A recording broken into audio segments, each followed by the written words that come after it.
Hello, very good evening. It's Iain Dale on LBC. It's 3 minutes past 8. Now, as you know, we talk a lot about addictions on this programme. We do lots of phone-ins, particularly on gambling. And it's one of those things where you'd kind of like there to be no phone calls at all, because if there were no phone calls, there wouldn't be an issue. But we all know that particularly with gambling addictions, that it is a massive issue. Now, we're not doing a phone-in tonight, but I want to talk about a book called Saved, Overcoming Gambling Addiction. It's by Peter and Steph Shilton. Now, Peter Shilton is a name that many of you will know. He was England goalkeeper. He won a record 125 caps, still not beaten that record. And they both join me in the studio now. Well, welcome to you both. What I thought we'd do is, because you've both got, you both write this book and you've both got sections and you tell your own individual stories. And I think that's what we're going to do on this programme. So after the first break, Peter, you'll tell your story. And after the second break, Steph, you'll tell yours. And then we'll sort of wrap it up at the end. But Peter, we're not a sporting radio station, as you know. A lot of people will know you. Just take us through your... I was astonished, by the way, to read that on Saturday you're 72, because you look... I'm going to say almost identical to when I saw you playing for England at Wembley. Thanks for that, Ian. I'm trying to keep it secret. I'm trying to go backwards now, not forward. But, I do keep myself pretty fit these days, and always have done, really. Yeah, I suppose that's what happens when you're a professional sports person. Now, take us through your career. How did you get into football in the first place? It was just a passion. I was born that way, I think, from the age of 6. I just started kicking the ball against the fence and catching it. And then, 8 and 9, I started to get really sort of into the training when I was at primary school. I used to, after school, go and practice with a couple of lads. And I was really fanatical about it. I had a problem because I wasn't growing very much. And so even... fanatical enough to try and do stretching exercises against the wall in my bedroom and on the banister at home, which people still remind me about. I think that's why I've got longer arms than most people. But and it was really when I got trained at Leicester City, my hometown club, from the age of 10, Tuesday and Thursday evenings, because there wasn't any, academies in those days, and they had amateurs and semi-professional players come from work. So I came down and had an hour and a half with a fellow called George Dewis, who was the third team trainer, before they came, and that was invaluable to me. I remember when I read your autobiography, that there was certainly... I remember thinking, God, this guy was obsessed as a child. And then I started thinking, I wonder if that still happens nowadays, whether Peter Shilton's at 2021 at the age of 6, whether there is that obsession, given that there are so many other things that kids can do. Whereas when you were growing up, I mean, all the kids were out on the street playing football in a way that they just don't now. Yes, I think there's a bit of truth in that, really. It's... You want to feel it yourself. You've got to, not everybody is fanatical like I was. I was in a position where I felt I needed to train a lot and develop certain aspects, because so much in goalkeeping, from not just saving shots to crosses to punching, all different things, footwork. So, I tried to do as much as I could. And I was very lucky when I was 15 that I signed for Leicester City as an apprentice on £8 a week. It was like a 2-year apprenticeship from 15 to 17.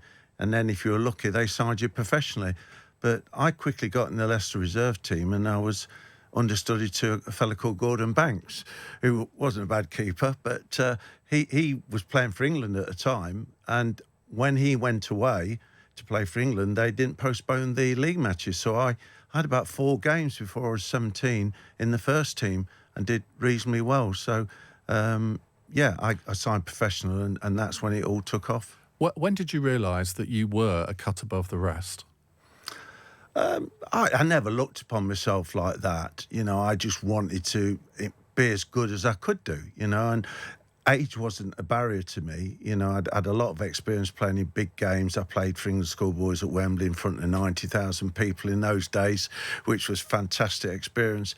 It just never seemed to bother me, the pressure. I just really loved playing in goal. And because I trained so hard, I felt quite confident that I'd done the job right, and anything that was thrown at me, I could handle. But obviously, playing first team football, you gain experience on top of all the hard work, which is a big factor in any profession. Steph, are you a football fan? Well, I've certainly learned a lot about it. But when I first met Pete, I thought he was a musician. So my knowledge of football. So you hadn't even heard of him? No, because obviously there's nearly 20 years difference between us as well. So we're different eras. And no, I'm not going to lie to you. Which in a way is a good thing. I often wonder if you're very famous, obviously you do attract people who maybe have maybe not the purest of motives in life. And I think that's actually rather sweet that you didn't know him. And also, don't forget, we've been together nearly 10 years, and I worked in the NHS, so I didn't have access to internet, and we didn't have iPhones then. So, there was no way. I was working 70 hours a week almost as an NHS manager. So I didn't have the sort of access that we do now, where we get straight on our phones and research, don't we? All of us. Absolutely. So, Peter, you soon broke into the England team and became a regular. There was that period when you were alternating with Ray Clemence, when Ron Greenwood couldn't quite make up his mind who should be his number one. I mean, that must have been the most amazing period. And you were playing for very successful clubs as well at the time. I mean, the world was your oyster. Well, it wasn't exactly what Ray or myself wanted, really. We both wanted to be number one. But I think Ron Greenwood sort of felt he wanted to keep us both playing. But he did say, I'm going to pick one of you for the World Cup in 82, which was my first World Cup, having missed out on 74 and 78. So, yeah, I was desperate to get into a World Cup. And I never forget the morning that we knew Ron Greenwood was going to tell us who was going to, play in the World Cup. He said if there's injuries or you don't perform, then he would put the other one in. But and Ray and myself used to go and train a bit together on the side. But this day, Ray went to the right and I went to the left, and I'd never been so nervous in my life. And Ron Greenwood walked onto the training pitch. I'm thinking, which way is he going to turn?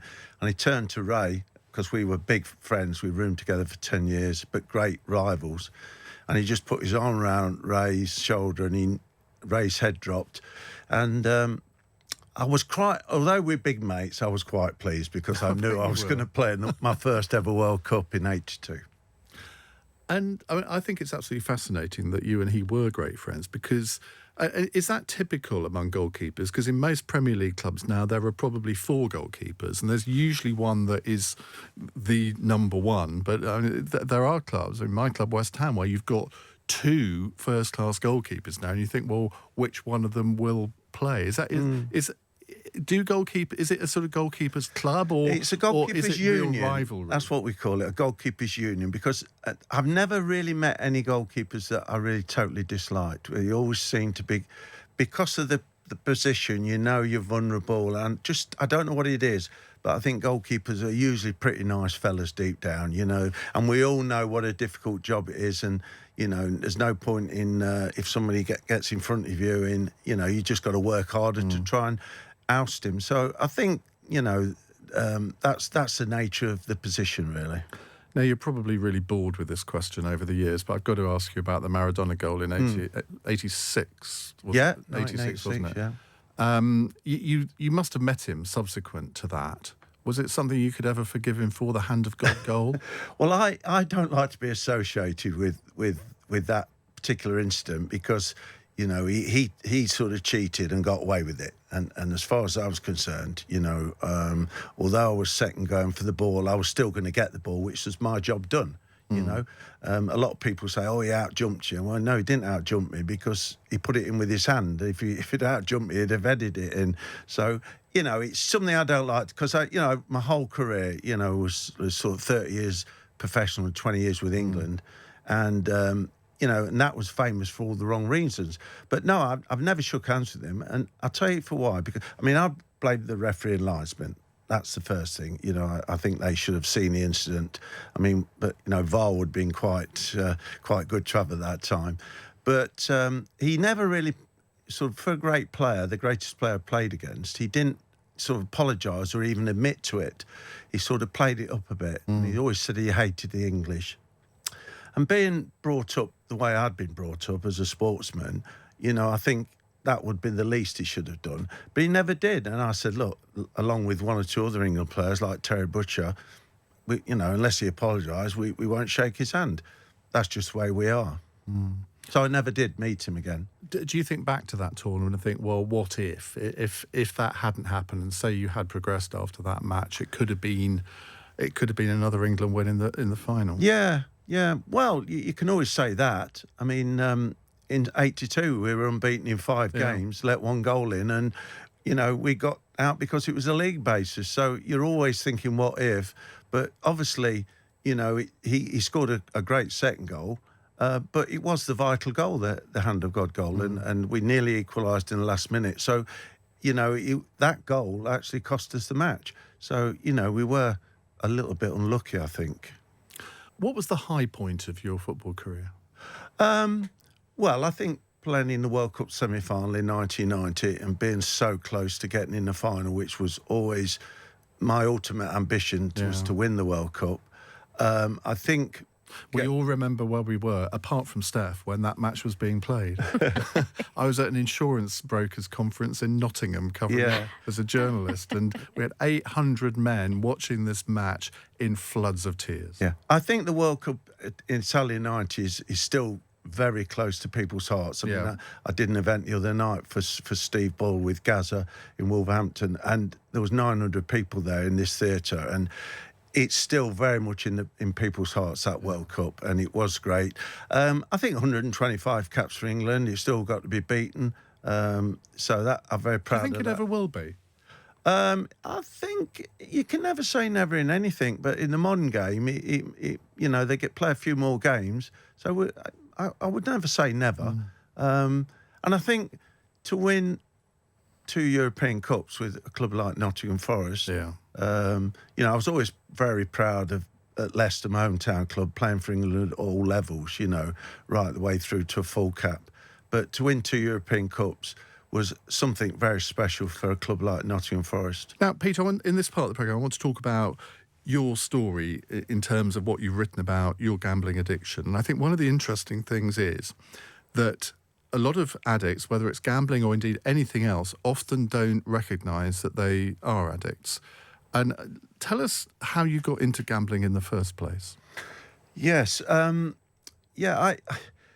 There's a story. I don't blame my father, but he was involved in a story. And sometimes people say one particular thing can put something in your mind. And we used to go to Mablethorpe for our holidays from Leicester on the East Coast. And my dad wasn't a big gambler. He didn't have time. He was running a grocery shop, so he was 6 days a week flat out. But he liked a little bet. We went on holiday, and somebody gave him about 5 or 6 horses to bet, and the first 5 won. So he was on a roll, and the last one was, he said, I'm going to have £10 each way to my mum, which was a big bet in those days. Yeah, it would have been. And my mum took us in the arcade to have a... She was happy with that, was she? Well, he'd already won. That's why she was happy, because he'd already got, got a few bob in front. And, well, I just remembering a figure at the arcade entrance with his hands in the air like that this horse had won at 12-1. I think the bookies had to close.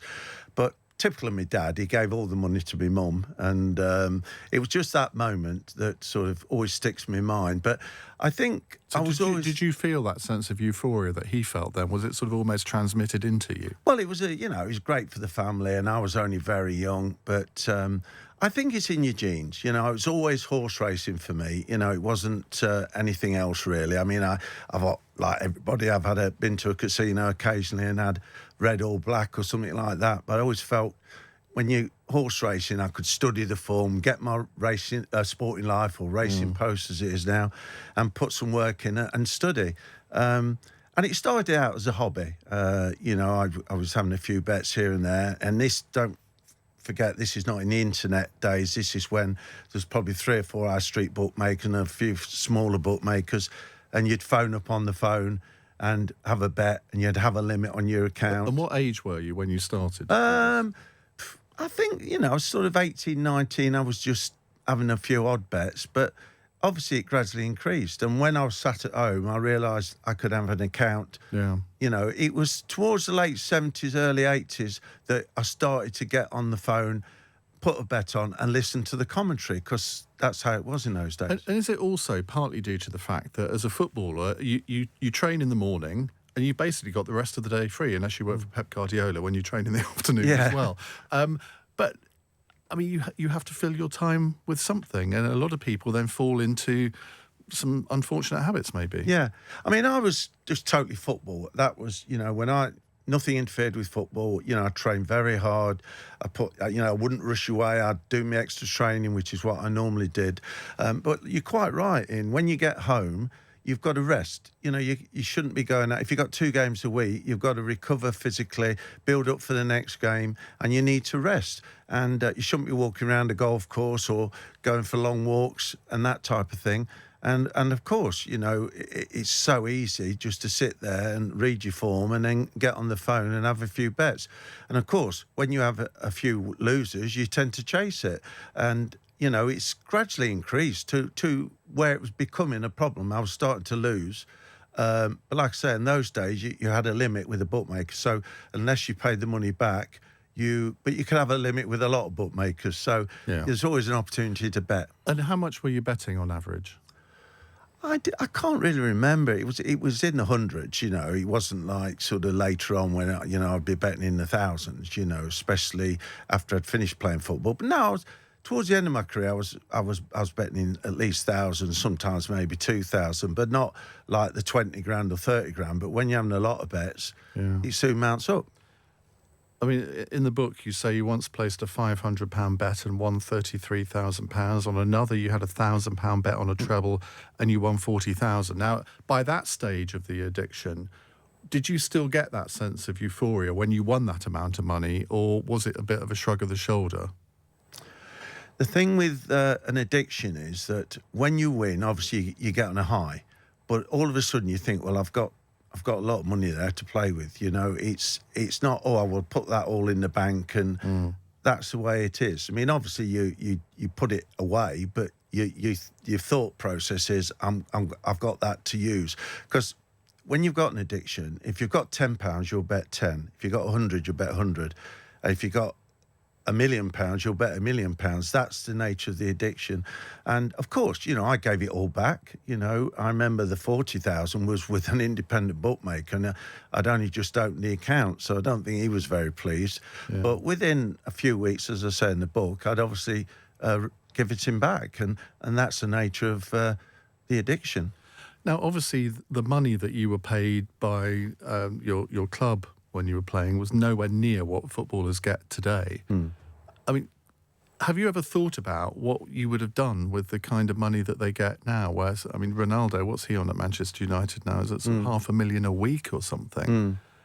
I mean, that's on a whole different scale, isn't it? Not really. I mean, if you've got an addiction, like I just said a minute ago, it's not how much you earn. It's the fact that if you've got that amount of money, you'll probably bet more. But you still got the addiction, and I mean, money fuels the addiction. If you've got money coming in, you'll always bet, and then you think, well, I've got that coming in next week, so I'll be all right. I'll be able to pay the bookmaker off.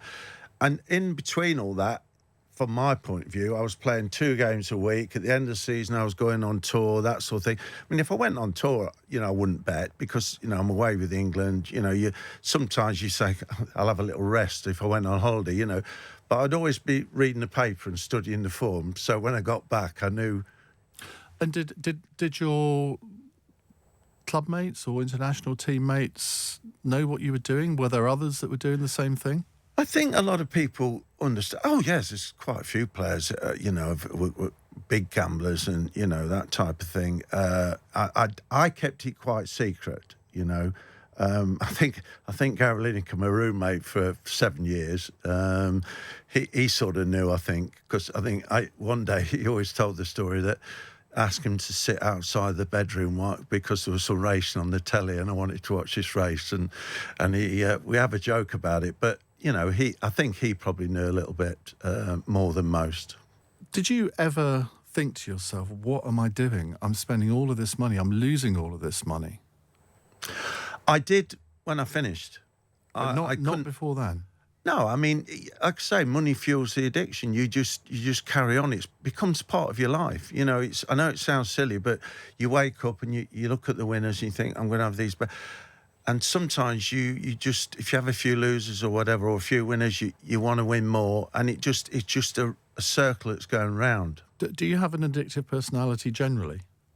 I mean, if you watch one episode of a series and you think, oh, I must watch all the others, or you hear a song by an artist and you think, I've got to buy everything that they've ever done. Well, I don't know. Maybe Steph would be able to tell you more than me. I don't feel as though I've got addictive, but I have. If I do something, I've got to go 100% at it. You know, I'm a bit of a perfectionist in that way, but I think the word perfectionist when it comes to gambling is a similar thing, but not probably the right word. I think it was the rush of the win. So I think Pete from am I okay jumping in? Of course you are. I think from studying it all, I think the problem was Pete was used to these huge rushes, 90,000 people watching him in goal all on his own at such a tender age. And I don't think he was properly prepared for all that. So that rush and that adrenaline was huge. So I think in his personal life, he perhaps needed that as well. And I think that's probably a lot of sportsmen's problems that are hooked on gambling. It is to do with that rush, and that's addictive, isn't it? So you met Steph in, 2011, was it, 2012? 10 years ago, yeah, about 2011, yeah. And you kept it secret from her. We're going to hear Steph's side of this in a minute, which actually, from reading the book, I find absolutely fascinating. And I think everybody that's listening is, particularly if they have a partner or a husband or wife who is a gambling addict, I think they're going to really relate to a lot of your story, Steph. But we'll come on to that in a second. Did you deliberately keep it all secret? In a way, yes, because obviously. I'd sort of got a few things I needed to sort out financially, and I knew from the off really that Steph was the sort of person. She was grounded. She worked very hard for her money. She knew the value of money. Probably, not that I didn't, but having said that, obviously I didn't, because, I was hooked on gambling, and it became like a way of life. I think I've said that already. It just seemed the norm really, until suddenly, I started to get involved with Steph and realised she kept asking me questions, and I think we fell in love quite early on in our relationship, and I think we both knew we were probably going to be together. And I started to think, how can I, stop, and how can I tell her about this addiction? And that was really worrying for me. Now, Steph, I want to come to you. I've been itching to get to you all this half hour, in a sense, because I think your experience, and presumably you'd never encountered this before in sort of previous relationships or anything. It was all new to you. And it must have been a frightening thing when the penny dropped and you realised that Peter had this gambling addiction, and you clearly realised that it could be a threat to your relationship. Just take us through how you first realised that there was an issue and what you then did. It was very early on, actually, because I noticed that Pete kept going out of the room with his phone. He was quite suspicious with his phone. So, as Pete says, it's a silent addiction. And so I noticed that was quite suspicious behaviour. And when I walked in the lounge, he'd quickly turn the TV over and mute the telly, things like that, really. Very early on, and quite unusual behaviour. Even on the night that I met him, it was really weird. I had this brief moment when I looked into his eyes and I could just sort of see a loneliness, a sadness about him. So I think we had such a deep connection from day one that obviously I sort of started learning about it very early on.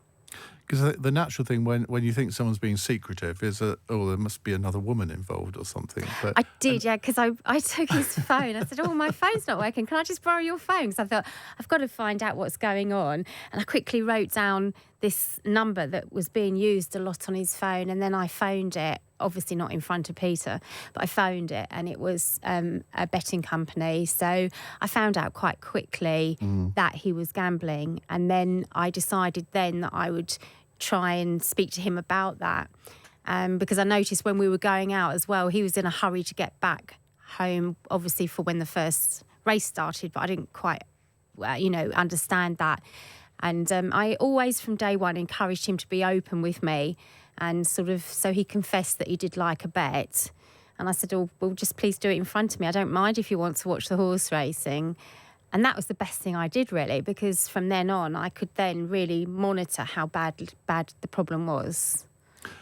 You talk about how you when you realised the problem was maybe bigger than you thought at the beginning, you played detective a bit and tried to get into his laptop. I did. Yeah, I was. I got us to have a joint laptop, and then I was forever trying to crack into his Betfair account that he had. And it kept crashing. Pete kept saying, something's gone wrong with my Betfair, where I was trying all these different passwords. But it was so tightly protected, I could never get into it. And then as you're reading the book, I did finally get hold of a bank statement 2 or 3 years later. And then that was when I had the real shock. Because I think for a loved one, when you do actually start to crack into that tower, you have to be prepared for some shocks, and it broke my heart for Pete. I didn't ever question not being with Pete or not standing by him. That was never in question. But I was frightened at how seriously he was involved in the gambling. Yes. And it must put a pressure on a relationship where effectively you're having to go behind his back. Yeah, you both become secretive, don't you? So I obviously made sure that I protected my finances and kept that quite secretive from Pete as much as he was me. So I worked out that was the best way to be and the safest way to be.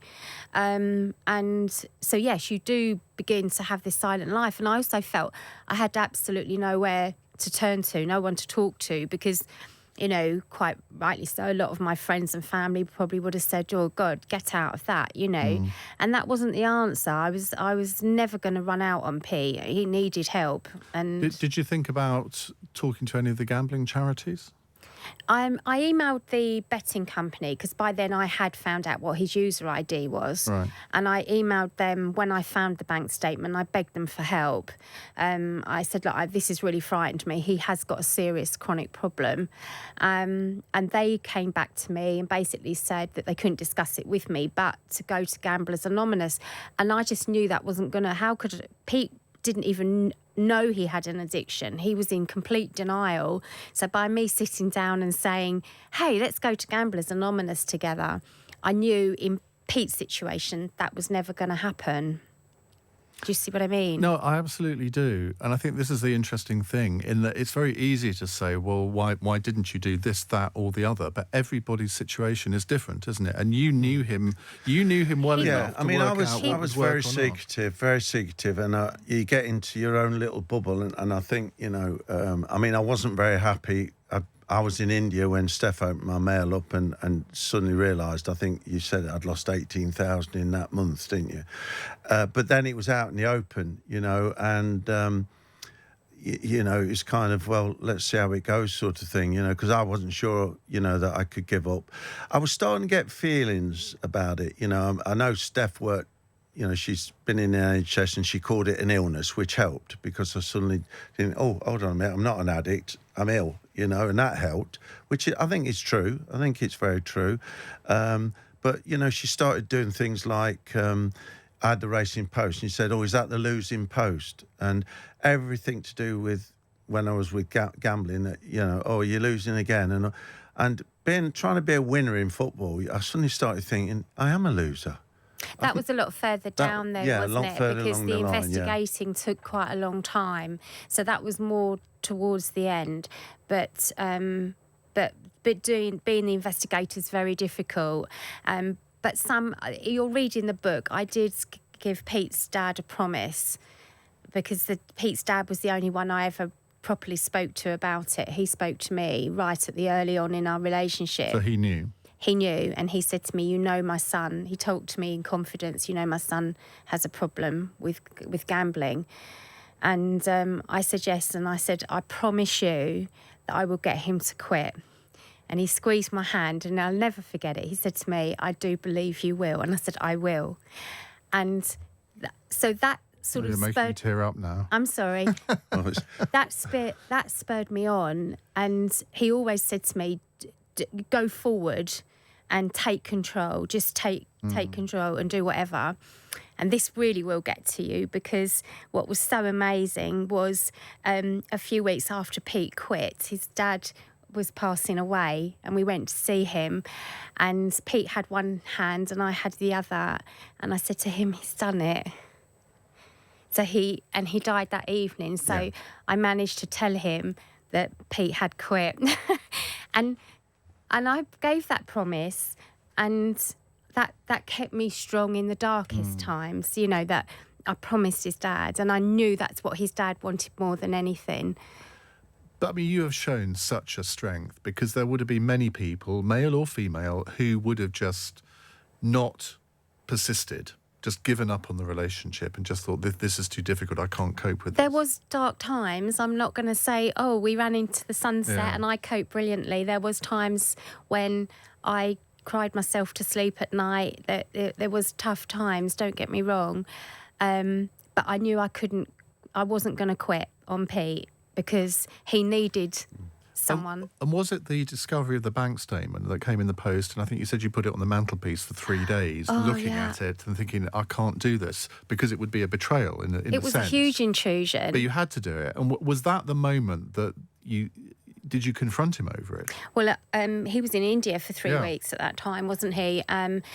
No, I mean, I wanted to be sick. I had a panic attack. I phoned my daughter. I was so frightened. And when I sort of calmed down, I then realised, okay, he seriously needs help. And then Pete came back. I confronted him, and the brick wall went up completely. Bless him, because he was furious that I'd tapped right into the heart of the gambling.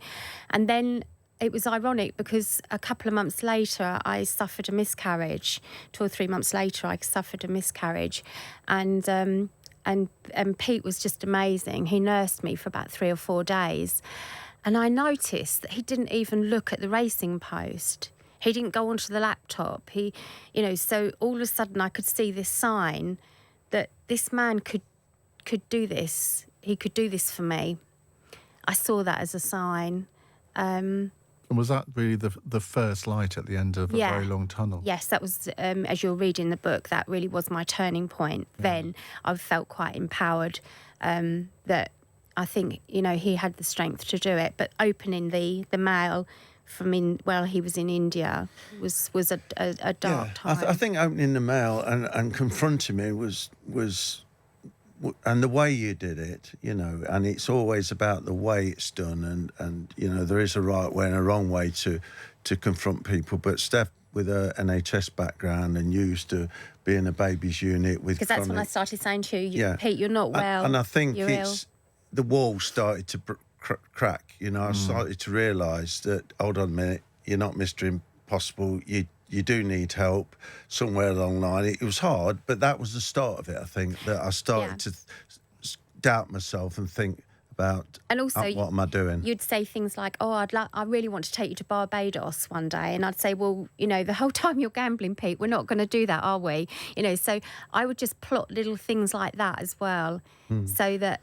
So how did it come to what was the turning point? Because you describe in the book about sort of having a difficult Christmas in 2014. You say he was starting to look gaunt and ill. You went away for a New Year's break and he behaved intolerably. I don't know what that means, intolerably, if you want to go into that or not. 6 to 8 weeks before Pete quit, I think that was the worst. I was so worried about him, and I was feeling really run down with it all as well. And by then he'd got an iPhone, and he was just more and more within himself. He didn't look well at all.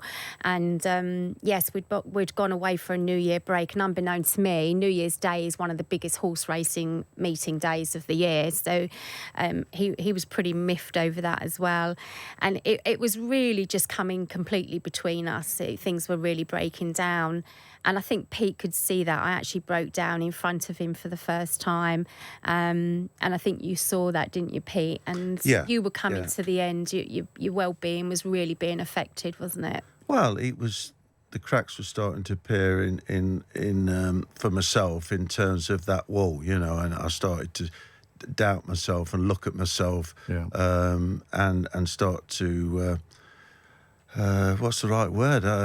Just come to terms with what I was doing, You were sort of like, he was gambling all through the night, and I could see it was completely taking up 24 hours a day. He was absorbed with that. 5-6 years ago, was it, Peter, you actually gave up? Was there a moment where you just said, I am giving up? Yes, we talk about it in the book. It's 6.5 years now, but when we started to write the book, it was just over 5 years. Yeah, I mean, it'd been building up. Steph was, she's starting to move into a different bedroom, and she was, by her own admission, I think she was talking about buying a small place somewhere on her own, and I was starting to believe I was losing her. She said she would probably never have done it, but it was a way of saying to me, look, I've had enough. And I was starting to doubt myself a lot, But I'd had a bad weekend on the horses. And I went upstairs on Sunday while Steph was cooking lunch, and I found an agent I knew, and I'd done some work for him. And I just said, look, I'm a bit short, would you be able to pay me tomorrow, early? I gave him a drink for doing it, and he said, not a problem, Peter. And when I looked round, Steph was stood behind me, and I saw her face, and I thought, I'm going to lose her. But I also thought, what am I doing? And it had been coming in my head for quite a while, this lose. And I suddenly thought, you've never won at gambling, So I put so much effort, time and emotion into it, and I've got nowhere. So what am I doing? Why am I doing it? And in that moment, a light came on in my head, and I thought, no, that's it. I'm fed up with being a loser, and I'm not losing Steph. And I knew from that moment I would never bet again. So it was a combination of probably wanting to be a winner, but that's why I gambled for many years, but I never was, and not losing Steph. And I knew straight away, and I think Steph knew as well, because we know each other pretty well. And I mean, it got to a point now where if I walk past a bookmaker's, I feel nausea, because I know what it means for a lot of people to get stuck in there, as well as obviously the casino in the pocket. And having witnessed that conversation, and then he said, look, I'm never going to do it again. Did you believe him? Yeah. Did you? Yeah, because bear in mind there was a tower wall of denial. So it was not just the fact that he said he's never going to do it again. He was realistic, because he said to me, I don't think I can do this without you. You're going to need to help me. I don't know if I'm going to be able to do it. And it was just the most amazing moment. And we fell on each other crying, and we just fell back on the sofa with the sheer weight, where I think with Pete, everything sort of drained out of him. But obviously I was worried for a long time afterwards that he might slip back, because you naturally do, don't you? He'd had this all of his adult life, and it was a way of life, and Pete had to learn a whole new life, and that wasn't easy. And then he went through full-blown withdrawal, which really shocked me. I wasn't expecting that. What does that mean?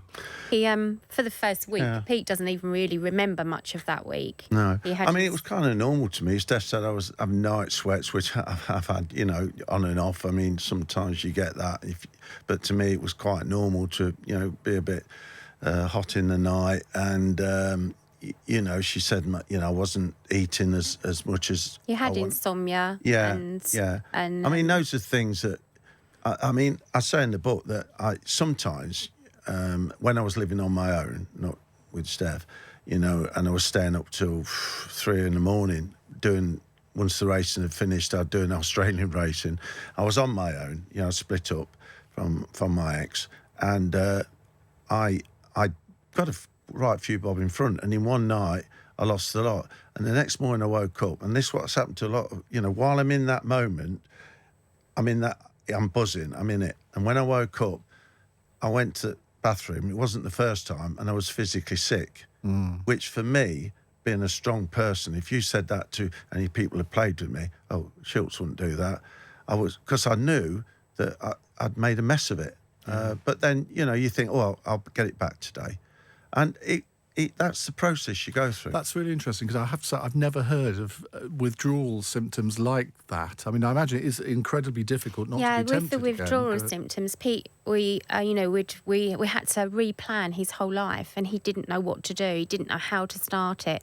So he was jittery. His mood swings were really up and very, very up and down. Yeah. As I say, insomnia. He didn't eat. He lost weight that first week. And it was, we'd go out for a walk and he'd say, well, I've got to go home. We've got to go home now. So he had to reprogram his entire life. And it's so wonderful now to see Pete. He started getting into his golf, getting back into we must sport. have a game. Yeah, he loves his golf. And it took Still a while. no good, but It did take a while to join the club, as they say. rebuild his life. And it's just great now because he's just got that peace of mind and that weight. I mean, we off talk him. in the book, like from my point of view, as I say to people, because my whole thing about doing the book was that we obviously had dealings with the bookmakers, and we know how vicious and how nasty they are. They're just after people's money. Forget all these, timeouts and all that. And so that was one thing.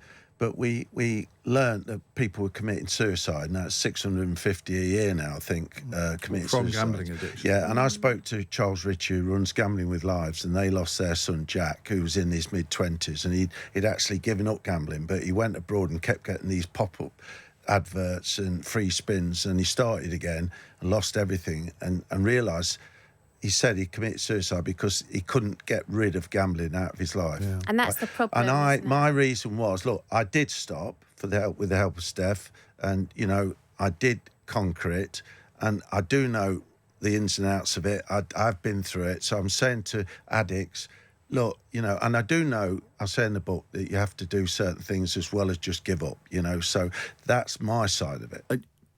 You're a human being. You must have, having gone through all of those years of doing it, you must have been tempted since then. Has there not been a single occasion? No, honestly, I'm a bit like that though, Ian. If I make It's all or nothing.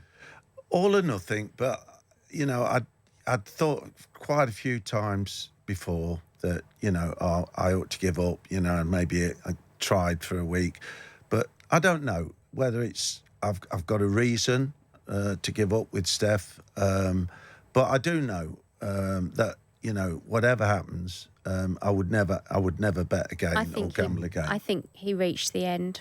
Yeah. And yeah. And when you think of children these days getting involved, I mean, it's really is bad, And Sorry, Ian, you wanted to ask. No, a question. I was just going to say, you are the key to this, aren't you? I mean, you would not have given up had it not been for Steph. That seems to me as clear as night follows day. And I wonder whether you yet compute that your role in... I don't think I do, well, do I? You saved him, basically.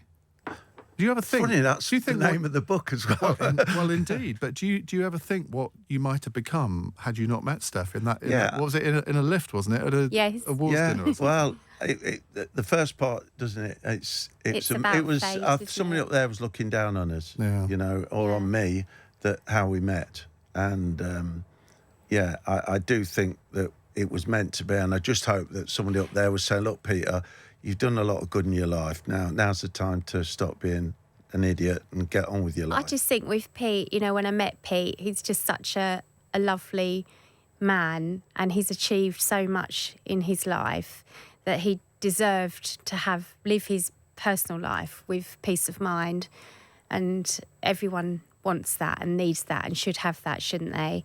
And it was quite a decision to write the book and go public like this because, and I think it's really important that people in the public eye do this sort of thing, because I think a lot of people just feel that, I'm alone, nobody else is going through this, and then they see someone like you who they may have revered for the last 30 years or whatever, maybe 40 years, who knows? Probably. And they think, there is somebody going through this. I've got a kindred spirit here. Maybe I can do what he's done. It's such a lonely... I looked at it, I had two lives, I had a life of football and a life of gambling, and I like to think I won at one of them, but the other one was a complete waste of time, and I want everybody out there who thinks about gambling to look on it that way. So the book is called Saved, as you've probably gathered by now, Overcoming Gambling Addiction. It's published by Adlib in hardback at £20, and it is out today. I wish you every success with it. Thank you so deserve much. it. Thank you so much Thank to you, Peter Ian. and Steph Shilton.